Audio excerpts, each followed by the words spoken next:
Hey guys, Adam here, the Roof Strategist. Today we are talking about body language tricks for door-to-door roofing sales. Now before we jump in, I want you to know exactly what's coming. You're going to walk away with this video with a couple of different techniques that are incredibly subtle on how to use your eyes and your body to drive more conversations, get homeowners to come out of the door to talk with you, and to make the entire conversation easier when you start asking for things like referrals or things like that. All right, let's begin. Let's start with a story. You've been driving down the highway, middle of the day. There shouldn't be any traffic. All of a sudden, it is dead stop. Why? Because there's an accident on the other side of the highway. But this side's clear. They call it rubbernecking, right? Someone looks over there, and what do? You look also, even off camera. You're looking at me, you're like, what the hell's that guy looking at? Right? We get curious on where eyes go. It is a natural process for humans and animals to observe each other and respond because it's a matter of our safety, and it is a peak of curiosity. If I go like that, or damn, like that, you're like, oh snap, I missed that one. Everybody does it.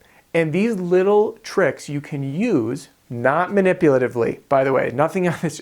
This is about using them in a way to start authentic conversations, guys.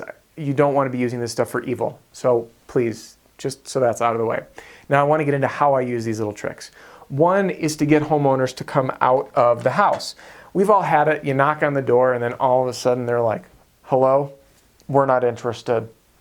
Right? And they close the door. We don't want that. We want to be able to have an easy conversation with someone. I don't bite, right? So here's a couple of tricks that you can use. One is using your eyes to look up at the roof with a body language and a step back.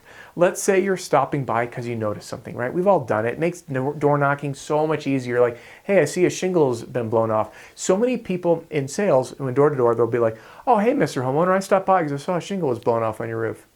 They're like, I don't know about it. But if it changed to, hey, Mr. Homeowner, whatever it is, I was just in the neighborhood, just finished roofing Peggy's house, and I noticed something. I was looking up at your roof right here on this slope, and it looks like there's a shingle blown off. Have you seen this? So all of a sudden, what do you think they're going to do? Do you think they're going to stand there and be like, They'll be like, what are you talking about? And they're going to walk out of the house, or at least be curious to further the discussion. If nothing else, it's going to buy you more time for a couple of reasons. One, the homeowner is going to be curious, right? They're going to say, what is he looking at? Or he paid close attention, or I want to see it. So the body language cues, there's 3 of them, okay? First of all, was I stepped back. I was creating space, I was inviting, and I was keeping the conversation going. Because you know how sometimes the porch overhangs there, you can't even see the roof. So I'm stepping back, so that's 1. Number 2 is looking, right? And number 3 is pointing. So hey, I noticed that you're, whatever it is. So again, it might be noticing that there was damage that you saw. You saw that it was clear on the roof vents were totally hammered. But either way, there's a reason to point. It can be pointing out damage, pointing out a missing shingle, pointing out, hey, I noticed you had some older shingles up there. It looks like a 3-tab roofing that, I don't know, I'd guess what, 15, 20 years old? So again, you're using that body language to break some barriers. It doesn't feel as confrontational, like you're sitting here talking to the homeowner in their face when you're at the door. It creates space and it invites people out. So these tricks they work with the human mind. It makes someone curious. It makes them want to learn more. And what I found, I sucked at sales when I got into this, guys. And I did well because I connected with people on a personal level. And I'll never forget, one of my favorite customers, I literally, on their front stoop, I took a seat and she sat down right next to me. And it was a beautiful summer day. We were looking out at the neighborhood and we just had a conversation shoulder to shoulder. And she ended up giving me a ton of referrals. I did her neighbors on both sides, the one in the backyard, the one in the side, another block down the way. It was so comfortable. Plus, I enjoyed it more. So I want to leave you with this idea that when you go up to the door, have a reason to draw someone out. Try it. Try using your eyes, your body, and pointing. Even down to breaking the ice. I used to live in an area that was right near a lake and people had boats. So when I'd knock on the door, I'd see a boat. There were 4 lakes. I'd ask which one they were going out on. Just start a conversation. Oh, that's a sweet, I don't remember boat names anymore. 4 Winds, whatever it is, right? Sweet 4 Winds. Hey, are you fisher or sport boater? I was just out on Lake Mendota yesterday. There's just the lake in Madison where I used to live. Anyway, so that tactic really helps a lot because now all of a sudden they don't feel like they're being sold. It's just starting a conversation. So that's the first body language trick that I want to leave you with to help you have easier conversations at the door. By the way, I go over this in my 3 tricks to get to the kitchen table ebook.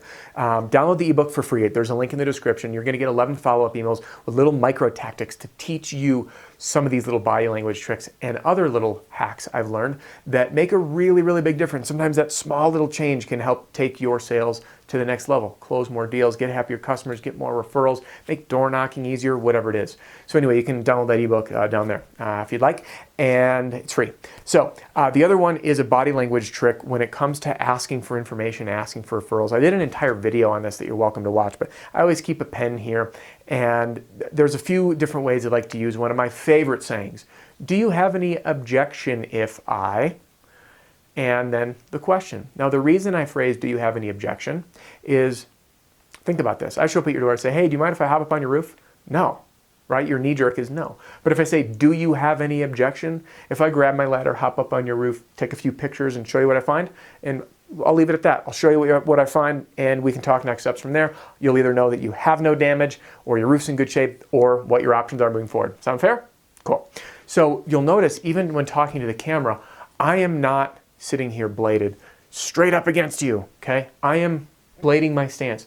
This here is a boxing stance, right? We're gonna fight now. We're very confrontational. But if I blade my stance a bit, now you don't wanna blade and make it look like you're about to walk away, but it softens the conversation. Do you mind if I wanna, do you have any objection if I grab my ladder, hop up on your roof? So again, body language, now back to the word objection. When you say the word, do you have any objection? For them to agree, they say no, right? So no actually means yes. They call it a negative agreement. So I'll give you an example. Hi, Mr. Homeowner. I was just coming down from Michelle's house. Yep, down there. Again, see that? I'm looking, pointing at Michelle's house. If they know Michelle or not, you know, in this day and age, unless you're in more rural communities, most people don't know their neighbors anyway. So I was just down at Michelle's house a few doors down. We just finished up on her roof, and I took some photos for her, showed her. She was pretty surprised at what we found, and I educated her on the next steps. And we're waiting to see what happens with the insurance. So do you have any objection if I grab my ladder, hop up, give me about, I don't know, 5-10 minutes, I'm gonna take some photos and come down and show you? So do you have any objection? Oh no, I have no objection, hop on up, right? So we're kind of playing into that natural tendency for someone to say no, but it actually means yes in this circumstance. So when you use this little trick, and again, when I say trick, I don't want any of these to be used in a manipulative way. This is just understanding the human connection and empowering yourself to connect with people that brings down barriers and makes sales more conversational, more fun, and easier, okay? So again, pointing, cue up your body, create space, use your eyes, look different ways, and don't get combative. Remember, this is a boxing stance. We're gonna fight. So I'm on site one day out in, where was it? I think Virginia with a client. Training a team out there. Flew out there, trained this team. We're going door knocking. I haven't gone door knocking personally in a long time. I was doing a lot of teaching. So I'm like, oh shit, I got this team right breathing down my neck. I better perform. So luckily, first 3 doors, 3 inspections, it was great. Like opening out of the gate. So then they shadowed me. Now it was time for me to shadow the sales team and the canvassing team. So he goes out there and he goes, I'm going to try that trick Adam told me. And he grabs his pen and he goes, by the way, he got rejected. So he goes, do you have any objection if I take your name and number for a friendly follow-up?